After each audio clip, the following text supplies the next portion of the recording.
আসসালামু আলাইকুম। এশিয়া কাপের জন্য 25 সদস্যের প্রাথমিক স্কোয়াড ঘোষণা করেছে বাংলাদেশ ক্রিকেট বোর্ড বিসিবি। আসলে এই যে 25 সদস্যের স্কোয়াড ঘোষণা করেছে, এই স্কোয়াড নিয়ে কোনো প্রশ্ন আছে কি না এই বিষয়টা নিয়ে আজকে একটু আলোচনা করব এবং পাশাপাশি আরও দুটি বিষয় নিয়ে আলোচনা করব। সেটা হচ্ছে সাব্বির রহমান ইস্যু। এশিয়া কাপের প্রাথমিক স্কোয়াড ঘোষণার পরে সাব্বির রহমান ইস্যু নিয়ে সামাজিক যোগাযোগ মাধ্যমে বিভিন্ন রকম পোস্ট এবং কমেন্ট দিয়ে আলোচনা করা হচ্ছে, সমালোচনা করা হচ্ছে। এই বিষয়টা নিয়ে একটু আলোচনা করব। এবং 3 নম্বর যে বিষয়টা সেটা হচ্ছে এই যে 25 সদস্যের স্কোয়াড থাকে চূড়ান্ত স্কোয়াড, যেটা হবে 15 সদস্যের চূড়ান্ত স্কোয়াড, সেই স্কোয়াডে কারা থাকতে পারেন সেটাও নিয়ে একটু আলোচনা করব। তো প্রথম যে বিষয়টা নিয়ে আলোচনা করব সেটা হচ্ছে এই যে 25 সদস্যের প্রাথমিক স্কোয়াড, এটা নিয়ে কোনো প্রশ্ন আছে কিনা। আমার ব্যক্তিগতভাবে কোনো প্রশ্ন নাই এই স্কোয়াড নিয়ে। গাজী আশরাফ হোসেন লিপুর নেতৃত্বাধীন সিলেকশন প্যানেল যে 25 সদস্যের স্কোয়াডটি দিয়েছে, প্রাথমিক স্কোয়াড, আমার মনে হয় না যে বাংলাদেশ টি-20 দলে এই 25 সদস্যের বাইরে আর কোনো ক্রিকেটার আছে। থাকতে পারে দুই একজন, যেমন আফিফ হোসেন ধ্রুব, ইয়াসির রাব্বি, তারা থাকতে পারে। তবে তারা এমন কোনো আহামরি পারফরমেন্স করছে না যাদের কারণে এই প্রশ্নটা এখানে উঠতে পারে তাদের নিয়ে। বাংলাদেশ দল যখন কোনো সিরিজ কিংবা টুর্নামেন্ট খেলতে গিয়েছে, তাদের স্কোয়াড ঘোষণা হলে অনেক সময় অনেক প্রশ্ন আসে, কিন্তু এই যে প্রাথমিক স্কোয়াডটা দিয়েছে 25 সদস্যের, এই স্কোয়াড নিয়ে কারো কোনো প্রশ্ন থাকার কথা না। এবং দ্বিতীয় যে বিষয়টা নিয়ে আলোচনা করব সেটা হচ্ছে সাব্বির রহমান ইস্যু। সাব্বির রহমান এশিয়া কাপের প্রাথমিক স্কোয়াডে কেন নাই, এই বিষয়টা নিয়ে সাব্বির ভক্তরা সামাজিক যোগাযোগ মাধ্যমে কিন্তু বিভিন্ন রকম পোস্ট বা বিভিন্ন ভিডিওর কমেন্ট বক্সে গিয়ে কিন্তু তারা আলোচনা করতেছে এবং বিসিবিকে নিয়ে কিন্তু তারা সমালোচনা করছে।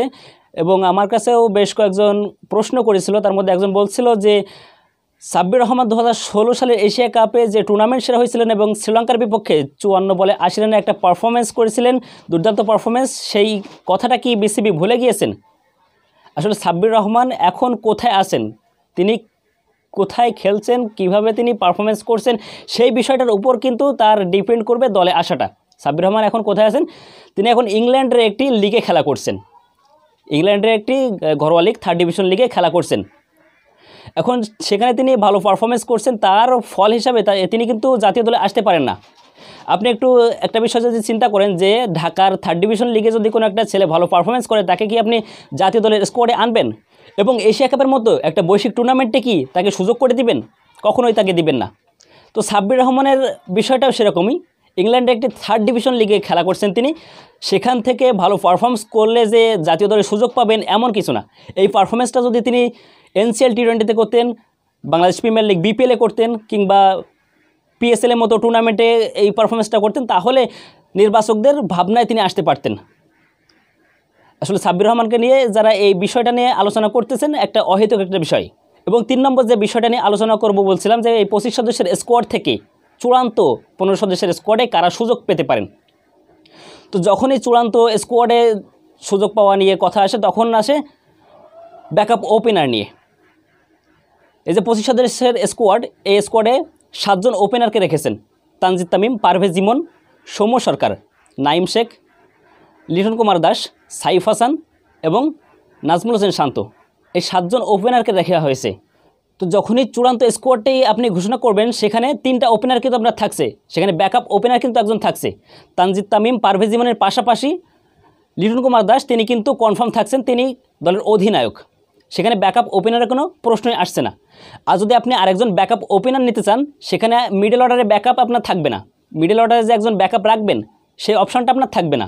মিডল অর্ডারে যে 3 জন ব্যাটিং করেন, তাওহিদ হৃদয়, শামীম হোসেন পাটোয়ারি এবং জাকির আলী অনিক, তারা 3 জন যদি ভালো খেলে তাদেরও খেলাতে হবে, তাহলে খারাপ খেলে তাও খেলাতে হবে, যেহেতু আপনার অপশন থাকছে না ব্যাকআপ ওপেনার রাখার কারণে।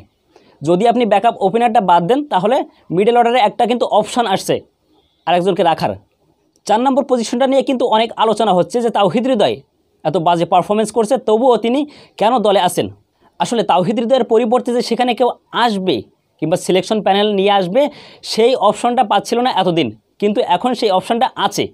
আমি যদি এখন সেই বিষয়টা বলি, গত বিপিএলে 9টা ইনিংস খেলে 300+ রান করেছেন, 175+ স্ট্রাইক রেট। আপনারা হয়তো প্লেয়ারটাকে গেস করতে পারবেন না।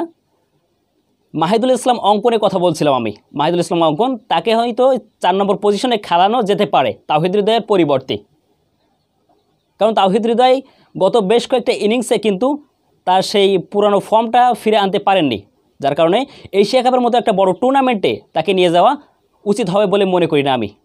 এবং মিডল অর্ডারে কনফার্মিং থাকবেন জাকির আলী ওয়ানিক এবং শামীম হোসেন পাটোয়ারি, তার সাথে নুরুল হাসান সোহান ব্যাকআপ হিসাবে থাকতে পারেন। এবং স্পিন বিভাগে 3 জন থাকবেন, শেখ মেহেদি হাসান, রিশাদ হোসেন এবং নাসুম আহমেদ।